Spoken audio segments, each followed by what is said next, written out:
द्वीप की राजकुमारी। ऐसी कहानी है कि रतन सिंह जी जब अपने मेवाड़ के अंदर राज कर रहे थे, एक दिन रतन सिंह जी के पास एक तोता आया। कौन आया?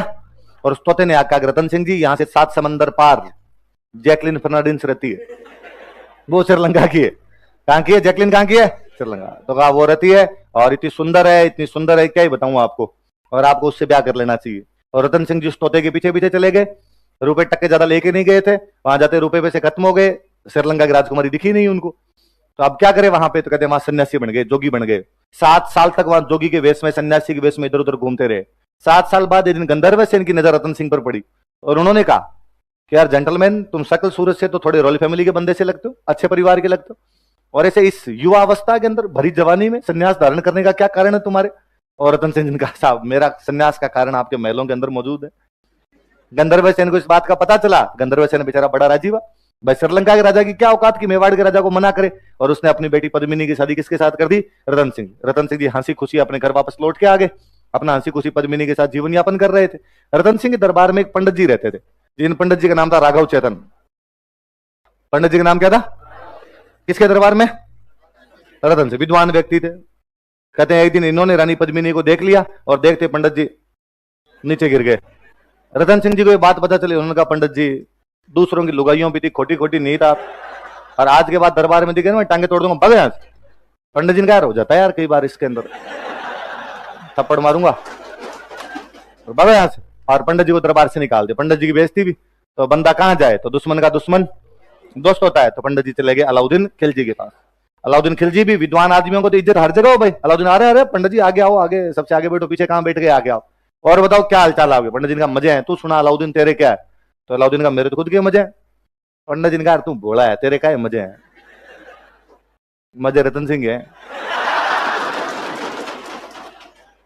और उसने पूरी बातें बताई। उसने कहा भाई साहब पानी पिए तो दिखता है यहां से। और फिर अपनी कहानियां कहती है कि इसके चक्कर के अंदर अलाउद्दीन खिलजी ने अपने चित्तौड़ पर क्या कर दिया? आक्रमण। लेकिन चित्तौड़ का किला बहुत ऊंचा था, चित्तौड़ के किले को आप तोड़ नहीं सकते थे। तो अलाउद्दीन लास्ट में हार गया बेचारा, और हार के उसने कहा कि भाई मैं एक बार पद्मिनी को केवल देखना चाहता हूं। कहानियां और आगे कि भाई अलाउद्दीन को ऊपर बुलाया गया, अलाउद्दीन को एक जगह बिठाया गया और पद्मिनी ऊपर खड़ी थी, इधर एक शीशा लगा हुआ था, उस शीशे में पद्मिनी की तस्वीर बन रही थी, नीचे एक तालाब था, वो छाया वहां से रिफ्लेक्ट होकर तालाब में चमक रही थी, और वो छाया उसको दिखाई गई, तालाब में पड़ता हुआ प्रतिबिंब, वो रिफ्लेक्शन जो था उसे दिखाया गया। कहते अलाउद्दीन ने प्रतिबिंब देखा और उसने कहा थैंक यू, और वो यहां से ही वापस चला गया। और कहते हैं जब वो नीचे जा रहा था चित्तौड़ के किले से, तो रतन सिंह जी उसको सी ऑफ करने के लिए गए, और जैसे नीचे वहां पर पहुंचे, अलाउद्दीन जगीरा की तरह कमीनापन कूट कूट के भरा हुआ था उसमें। उसने रतन सिंह जी गिरफ्तार कर लिया और उसने कहा जब तक पद्मिनी मेरे पास नहीं आएगी तब तक मैं छोड़ूंगा नहीं। पद्मिनी को यह बात पता चली तो कहते पद्मिनी के एक भैया थे जिनका नाम था गोरा। क्या नाम था? और एक भतीजे थे जिनका नाम था बादल। भैया का नाम तो क्या था?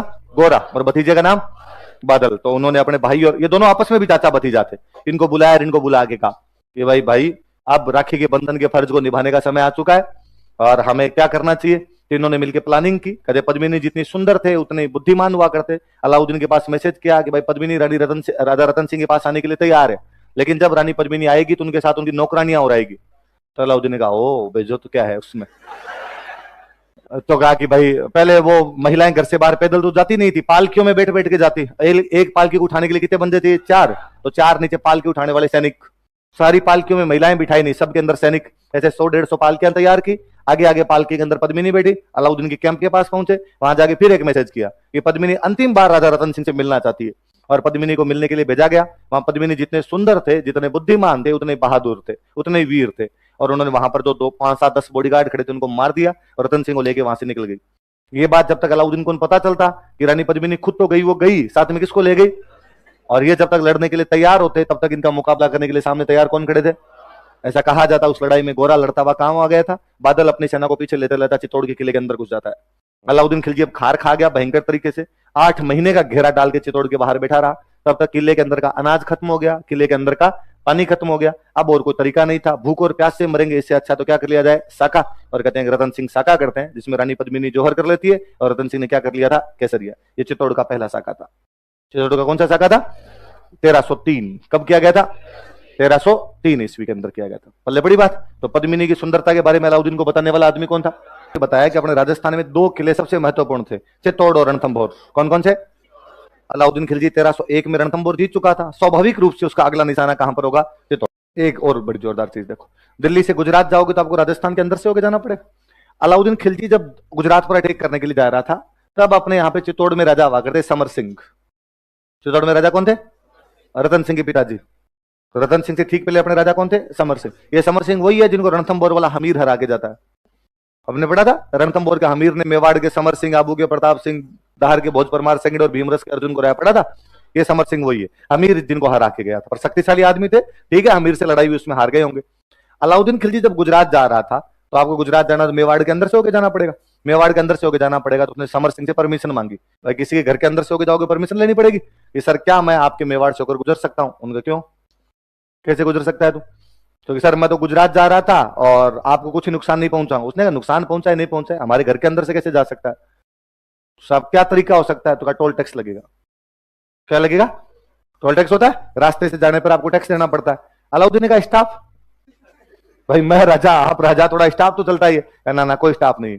अलाउद्दीन ने कहा तुम मेरे से टैक्स ले तो रहे हो, पर आते टाइम मैं तुम्हें मारूंगा। तब का तब देखेंगे, एक बार टैक्स दे के जाओ। तो जब ये यहां से जा रहे थे, तब समर सिंह ने क्या ले लिया था? अब बेचारा अलाउद्दीन तो इस बात को भूल भाल जाता है, यार दे दिया तो दे दिया, क्या फर्क पड़ता है, अब होगी तो होगी बात। पर जनता जीने नहीं देती। अलाउद्दीन तो बेचारा चुपचाप गुजरात को जीत के, लूट के, धन धुन बांट बूंट के अपना यहां से वापस चला गया दिल्ली, और इस बात को भूल गया कि ठीक है यार जो हुआ हुआ, बाद का बाद में देखेंगे कोई। लेकिन अब दिल्ली में अलाउद्दीन कभी अपने दरबार में, भरे दरबार के अंदर बोले कि मैं हिंदुस्तान का सुल्तान हूं और हिंदुस्तान के सारे राजा मेरे से डरते हैं, मैं जाता हूं लोगों की गिग्गी बन जाती है। तो आगे जो 2-4 मंत्री बैठे रहते, वो एक दूसरे के कोनिया मार मार के हंसते कि देख कैसी कैसी बातें कर रहा है। अलाउद्दीन की किस बात की हंसी आ रही है, क्यों हंस रहे हो? कि नहीं सर वो कोई पुरानी बात याद आ गई थी। कौन सी बात? नहीं नहीं हमारी कोई बात थी। नहीं बतानी पड़ेगी तुम्हें कौन सी बात है। इतने को एक आधा देर से बोले सर वो टैक्स होता ना, टोल टैक्स। तो बापरे, अलाउद्दीन के लिए नाक का सवाल बन गया था कि चित्तौड़ पर आक्रमण करे, वरना जनता जीने नहीं दे रही थी। आता जाता टाबर ही पीछे से आवाज लगा था, ओ टोल टैक्स है।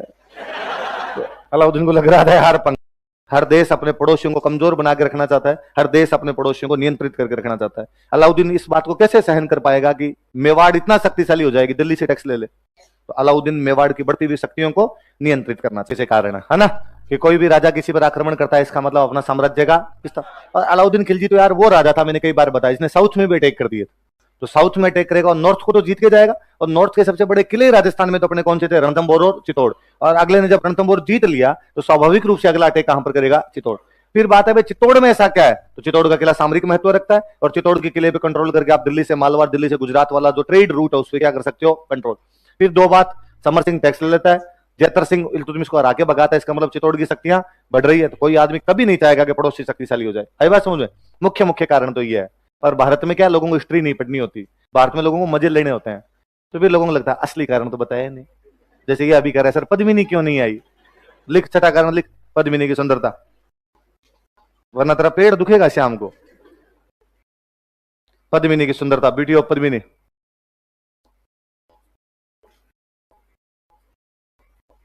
बाकी ऐसा कोई कारण नहीं। क्यों कारण नहीं? मैं दो तरीके बताता हूं।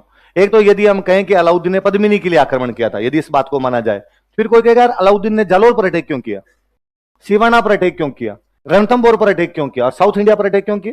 वहां तो पद्मिनियां नहीं थी। इसका मतलब अलाउद्दीन पद्मिनी के लिए आक्रमण तो नहीं कर रहा। आक्रमण किसके लिए कर रहा है? साम्राज्य विस्तार। फिर दूसरी बड़ी बात, जो मैंने अभी आपको पद्मिनी की कहानी सुनाई थी, पूरी झूठी है। ऐसा इतिहास के अंदर कुछ भी नहीं हुआ था। अब पर मैं वो कहानी नहीं सुनाऊं तो स्टूडेंट को लगता है कि मास्टर जी को आ ही नहीं रहा, कुछ असली मुद्दे की बात भी तो आ ही नहीं रहे। पर कोई थोड़ा सा बच्चा दिमाग लगाने वाला हो, इस बात का तो दिमाग लगाए कि तोते कब बोलते हैं रे। कहानी कहती है कि तोता आया और तोते ने आगे कहा कि 7 समंदर पार एक लड़की रहती है, आपको पीछे पीछे चलना चाहिए। फिर तो आप ही तोते पार लो 2-4, आगे मोहल्ले में तो बता ही देंगे कहां कहां जाना चाहिए। आपको थोड़े रूट सही हो जाएंगे, थोड़े से फालतू वेस्ट नहीं करना पड़े टाइम इधर उधर। फिर कहानी कहती है कि रतन सिंह 7 साल तक जोगी बन के घूमता रहा था, 1 साल राजा बना वो। उसका राजा के रूप में कार्यकाल कितना है? 1 साल। और फिर मुझे सबसे बड़ी हंसी तो उस बात पर आती है कि कितनी कॉन्ट्राडिक्टरी बात है कि पहले कहते हो श्रीलंका की राजकुमारी है, कहां की राजकुमारी है, फिर कहते हो सुंदर है। मतलब यार कहां से लाए यार तुम? हमने श्रीलंका क्रिकेट टीम देखी नहीं, पर मुथैया मुरलीधरन के हाथ के दिए बोरिए नहीं भाई यार, तुम ठीक लाते हो। तो फिर यार बोली चाली नहीं, उनके साथ कोई लेना देना नहीं, आपने एक शब्द पकड़ा सिंहल और पकड़ के आप सीधे कहां पर पहुंच गए श्रीलंका। ऐसा कुछ भी नहीं हुआ था। पद्मिनी वाली पूरी की पूरी कहानी झूठी है। कांच थान, कांच के अंदर फोटो थी। ये कहानी हुआ क्या कि 1540 के आसपास में यूपी के रहने वाले एक राइटर थे मलिक मोहम्मद जायसी। कहां के रहने वाले? यूपी के रहने वाले एक राइटर थे जिनका नाम क्या था, और इन्होंने एक बुक लिखी पद्मावत। कौन सी बुक लिखी? अवधी भाषा में। कौन सी भाषा में? अवधी भाषा। आप सब लोगों को आती है। हनुमान चालीसा पूरा अवधी भाषा में है। हनुमान चालीसा याद होगा। हनुमान चालीसा की जो भाषा है वो कौन सी है? अयोध्या आसपास का इलाका अवध कहलाता है। अवध की जो भाषा वो कौन सी होगी? अवधी। तो पद्मावत कौन सी भाषा के अंदर है? अवधी। कब की है? 1540। पद्मिनी वाली घटना कब की है? 1303। एक तो घटना के 237 साल बाद लिखी गई। घटना कितनी साल बाद लिखी गई? और इतनी सालों में पता नहीं कितने नमक मिर्च लगते हैं। इतने सालों में कहानियों के रूप चेंज हो जाते हैं। फिर सबसे बड़ी बात, मलिक मोहम्मद जायसी इतिहास नहीं है। मलिक मोहम्मद जायसी कवि है, और कवि कल्पनाएं करता है, और कवि कल्पनाओं में कुछ लिख सकता है। हम पढ़ते हैं बाकायदा, जहां ना पहुंचे रवि। तो यदि किसी कवि ने कविता के अंदर लिख रखा है कि लड़की की चाल हिरणी जैसी है, तो लड़की हिरणी की तरह थोड़ी चलती है। कुलान से मार मार के कौन कौन लड़कियां चलती है? पर कवि की कल्पना और अपने उसके अंदर भी राजी होते हैं, बस इतना ही है, और इसका कुछ ही मतलब नहीं है। तो पद्मिनी वाला पूरा प्लॉट ही झूठा है। पद्मिनी से इस प्रकार की जो भी संबंधित बातें वो केवल मलिक मोहम्मद जायसी की इस घटना के बाद में शुरू हुई। और वैसे भी कोई घटना किसी घटना के जितने दिन बाद में जाएगी उसके अंदर उतनी चीजें जुड़ती चली जाएगी। फिर वो मैंने एक दिन आपको हंस वाली कहानी सुनाई होगी, खलील जिब्रान वाली बात बताई थी कि खलील जिब्रान एक सीरिया के राइटर हुए। खलील जिब्रान अपनी कहानी लिखते हैं। उस कहानी में लिखते हैं कि एक बार एक गांव के अंदर कुछ लड़के चौराहे पर खड़े थे, और उन्होंने देखा कि एक गांव के अंदर से 7 हंसों का जोड़ा जुड़ता। बताई थी ना मैंने कि वहां 7 हंसों का जोड़ा एक उड़ता हुआ जा रहा था, और किसी एक लड़के ने कहा कि यार उसमें देखो, एक वो जो हंस है उसके राइट पैर के पास एक छोटा काला सा दाग है। और सबने देखा कि हाँ यार वहां छोटा काला सा एक दाग है। और अब वो उन्होंने गांव के अंदर आके बात बताई। उन्होंने कहा हमने 7 सफेद हंस देखे, उनमें एक हंस का इतना बड़ा काला दाग था। आज भी उस गांव में वो कहानी सुनाई जाती है कि हमारे यहाँ पर 7 काले हंस थे।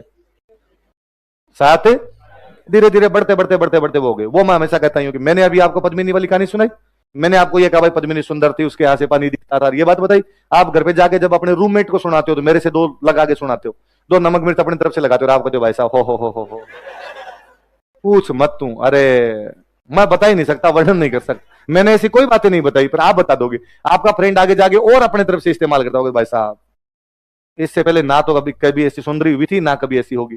अच्छा, सबसे बड़ी बात है हमारे इतिहासकारों ने पद्मावत के अलावा बाकी किसी सोर्स को चेक भी नहीं किया। हमारे यदि सोर्स को थोड़े बहुत भी चेक कर लिए जाते तो कहानी थोड़ी बहुत फिर भी ढंग की हो जाती। हमारे राजस्थान के सोर्स ये कहते हैं कि पद्मिनी पुगल की राजकुमारी थी। कहां की राजकुमारी थी? बीकानेर के अंदर एक जगह पड़ती है पुगल, कि वो पुगल की राजकुमारी थी। ये पुगल शब्द पद्मावत के अंदर आते आते उसने बना दिया सिंगल। अब पुगल पुगल पुगल करते करते वहां तक उसके बाद सिंगल पहुंचा होगा यार कोई, और उसने सिंगल को अपने इतिहासकारों ने बना लिया सिंहल। आज उसने बेचारे ने ऐसा कुछ नहीं लिखा कि श्रीलंका की थी, अपने वाला उनका सिंगल लिखा है, इसका मतलब क्या होगा? सिंहल, और सिंहल है इसका मतलब क्या होगा? बाकी पुगल के लिए अपने राजस्थान के सोर्स खूब सारे कहते हैं कि पद्मिनी पुगल की राजकुमारी हुआ करती। अपने खूब सारे दोहे हैं कि पुगल गडरी पद्मणि तू रानी सिरमोर, जैसलमेर जलम लियोन परणी गढ़ चितौड़। कि ये पुगल की पद्मिनी तू सभी रानियों में सिरमौर है, जैसलमेर रियासत में तेरा जन्म हुआ और चित्तौड़ रियासत में तेरी शादी हुई। तब पुगल जैसलमेर रियासत के अंतर्गत आया करता था। जैसलमेर के राजा का एक भाई था पुण्यपाल सिंह भाटी, वो पुगल जाके माइग्रेट हो गया था, उसकी बेटी थी पद्मिनी। आज भी पश्चिमी राजस्थान के अंदर यदि कोई लड़का ज्यादा नखरे करे, वैसे शादी नहीं करूंगा, लंबी नहीं है, पतली नहीं, तो घर वाले कह देते हैं क्या ठीक है, देख लेंगे कौन से पुगल की पद्मणी आएगी। आज भी पद्मणियों को तो कहां की माना जाता है? पुगल की माना जाता है। तो कहानी फिर भी थोड़ी बहुत सच्ची लगती। अब तो मैंने जो भी पूरी कहानी सुनाई थी पूरी पूरी झूठी है, ऐसा बीच के अंदर कुछ भी नहीं हुआ था। इसलिए ये कारण लिखो तो सबसे लास्ट में लिखना, नहीं भी लिखोगे तो भी चलेगा। ऐसा अलाउद्दीन खिलजी के आक्रमण के पीछे कोई भी कारण नहीं था, पर फिर भी आपका जीव मुझे पता है मानेगा नहीं, तो लास्ट में अटका देना रानी पद्मिनी की सुंदरता। पर स्टूडेंट ये नहीं करता। स्टूडेंट क्या करता है? क्वेश्चन आता है अलाउद्दीन खिलजी के 1303 के चित्तौड़ आक्रमण के कारण बताइए, स्टूडेंट ब्लैंक हो जाता है, बाकी वाले कारण उसके याद ही नहीं आते, उसके एक ही याद रहती। और फिर वो लिखते हैं रतन सिंह की रानी पद्मिनी अत्यधिक सुंदर राजकुमारी थी, अत्यधिक सुंदर रानी थी, और सुंदर रानियों के लिए तो अटैक किया ही जा सकता है, इसलिए अलाउद्दीन ने अटैक कर दिया था। तो बात को भगवान जाने कहां की कहां घुमा। वास्तव में अलाउद्दीन घेरा डालता है, घेरा डालने के बाद चित्तौड़ वाले अपना किला बंद करके अंदर बैठ जाते हैं। 8 महीने के घेरे के बाद अंदर का पानी और जो अनाज था वो क्या हो जाता है? समाप्त हो जाता है। तो साका करते हैं, पद्मिनी जौहर कर लेती है, गोरा बदल रतन सिंह ये साके के अंदर लड़ते हुए मारे जाते हैं। अलाउद्दीन यहाँ पर कब्जा कर लेता है, और अलाउद्दीन थे गुस्से में था, 8 महीने तक बाहर बैठा रहा, वो अंदर गुस्से में था। जैसे वो अंदर घुसा, अंदर किले में निर्दोष पब्लिक बैठी थी। चित्तौड़ का किला बड़ा विशाल काय किला है, कहते हैं चित्तौड़ के किले में 30,000 लोग अंदर रखे जा सकते थे। कितने लोग रखे जा सकते थे? अब वो अंदर घुसा, उसके बहुत नुकसान हुआ। चित्तौड़ के मुट्ठी भर सैनिकों ने अलाउद्दीन की आधी से ज्यादा सेना काट के रख दी थी, और उसे गुस्सा है कि यार एक तो 8 महीने से बाहर बिठा रखा था, और बाद में अपने अंदर आने के लिए भी इतना युद्ध करना पड़ा, इतने सारे सैनिक मरवाने पड़ गए। उन्हें चित्तौड़ में जो भी निर्दोष पब्लिक बैठी थी उन सबको मार दिया। उन्हें 30,000 लोग कटवाए थे। कितने लोग कटवाए थे? और बाकायदा यूं गर्दनें काट काट के मीनारें बनवाई थी, और किताबों में लिखवाया है साहब हमने कितने लोग काटे यहाँ पर आके, 30,000 लोग। हम पढ़ते हैं कि जैसे उसने रणथंभ और उलूग खान को दे दिया था, सिवाना उसने किसको दे दिया था? कमालुद्दीन गुर्ग। वो चित्तौड़ अपने बेटे को देता है, खिजर खान। किसको देता? ये भी बताता अपने आप में कि चित्तौड़ की इंपॉर्टेंस ज्यादा है, तो उसने चित्तौड़ किसको दे दिया? अपने बेटे। तथा चित्तौड़ का नाम बदलकर खिजराबाद रख दिया। तथा चित्तौड़ का नाम बदलकर खिजराबाद रख दिया। नाम बदलकर क्या रख दिया? चित्तौड़ के किले में एक दरगाह बनी हुई थी, दाहिबी पीर की दरगाह। कौन सी दरगाह? पीर। पीर तो समझते हो, हिंदुओं में जो देवता, मुसलमानों में वही क्या हो जाता है? पीर। तो कोई पीर बाबा थे, और उन पीर बाबा की दरगाह बनी हुई थी चित्तौड़ के किले के अंदर। ये जो दाहिबी पीर वाली दरगाह है, इस दरगाह का हमें एक अभिलेख मिलता है। दरगाह क्या मिलता है? उस अभिलेख में चित्तौड़ का नाम खिजराबाद है। तो कोई अपने से पूछे कि भाई चित्तौड़ का नाम खिजराबाद आपको कौन से अभिलेख में क्या मिलता है? तो कौन से अभिलेख में? दाहिबी पीर की दरगाह। कब का अभिलेख है? 1300 सन पे ध्यान देना थोड़ा। कब का? इसका मतलब 1325 तक तो इसका नाम क्या मिल रहा है अपने को? खिजराबाद। क्यों? कब्जा तो कब कर लिया उन्होंने? 1303, पर 1325 तक नाम क्यों है? अब खिजर खान जब यहां पे था तो चित्तौड़ के किले के पास एक नदी निकलती है, गंभीरी। कौन सी नदी है? तो उसने गंभीरी नदी पर पुल बनवाया था, लिख लो। खिजर खान ने गंभीरी नदी पर पुल का निर्माण करवाया। मकबरे के बाहर भी उसने क्या लगाया? अभिलेख। तो अभिलेख में क्या लिखवाते राजा? ये लिखवाते भाई मैंने बनाया। और फिर मैंने बताया था राजा अक्सर तारीफें करवाते खुद की, तो खुद की तारीफें तो करवाते करवाते पापा की, दादा की, इनकी तारीफें भी करवा दिया करते। तो खिजर खान मकबरा बनवाता, मकबरे के बाद अभिलेख लगाता है, अभिलेख के अंदर लिखता है कि ये मकबरा मैं खिजर खान बनवा रहा हूं। फिर वो लिखता है यार मुझे क्या पता तुम जानते हो कि नहीं जानते, मेरे पापा अलाउद्दीन खिलजी है। पापा कौन है? उनको आप पक्के जानते हो, क्योंकि वो दूसरे सिकंदर है। वो क्या है? दूसरे सिकंदर है। मतलब कि या तो सिकंदर ने दुनिया जीती थी, या मेरे पापा दुनिया जीत लेंगे। कहते अलाउद्दीन खिलजी ने एक उपाधि धारण की थी, सिकंदर सानी। क्या उपाधि धारण की थी? सिकंदर सानी का मतलब होता है दूसरा। सानी का मतलब क्या होता है? जैसे है ना अपने किसी को बोलते हैं यार उसका कोई सानी नहीं है, तो इसका मतलब उसका जैसा कोई भी दूसरा। तो फारसी भाषा में दूसरे को क्या बोलते हैं? सानी। तो उसने सिकंदर सानी की उपाधि धारण कर रखी, तो वो यहां पर लिखता है कि मेरे पिताजी सिकंदर सानी है। इसका मतलब पिताजी क्या है मेरे? जैसे सिकंदर, सिकंदर जानते हो? अलेक्जेंडर। जैसे अलेक्जेंडर ने दुनिया जीती थी, वैसे दुनिया कौन जीतेगा? अलाउद्दीन खिलजी। क्यों जीत लेगा भाई? ऐसा तेरे पापा में क्या? उसने कहा पापा इस भगवान है, मेरे पापा ईश्वर की छाया है। क्या है? ईश्वर की छाया, और संसार के रक्षक है। तो इस मकबरे वाले अभिलेख में अलाउद्दीन खिलजी की खूब सारी तारीफें हैं। क्या क्या कहा गया अलाउद्दीन खिलजी को? बताओ देखे। दूसरा सिकंदर, ईश्वर की छाया और संसार। 1311 में अलाउद्दीन खिलजी जालोर जीत लेता है। 11 में अलाउद्दीन क्या जीत लेता है? कानरदेव सोनग्रा और वीरमदेव सोनग्रा साके में लड़ते हुए मरे जाते हैं। कानरदेव सोनग्रा का एक छोटा भाई अलाउद्दीन गिरफ्तार कर लेता है, मालदेव सोनग्रा। किसको गिरफ्तार कर लेता है? मालदेव सोनग्रा जिंदा पकड़ लिया गया, गिरफ्तार कर लिया गया, इसने सरेंडर कर दिया। सरेंडर कर दिया तो अलाउद्दीन खिलजी इसको दिल्ली ले गया अपने साथ। अब मालदेव सोनग्रा कहां पर चला गया? दिल्ली। इधर आपके खिजर खान को चित्तौड़ में रहते रहते 7-8 साल हो गए। 1303 में आया बेचारा, 1311 हो गया, 8 साल सीधे सीधे हो गए। उसका मन लगना बंद हो गया। उसने अलाउद्दीन के पास मैसेज किया कि डैडी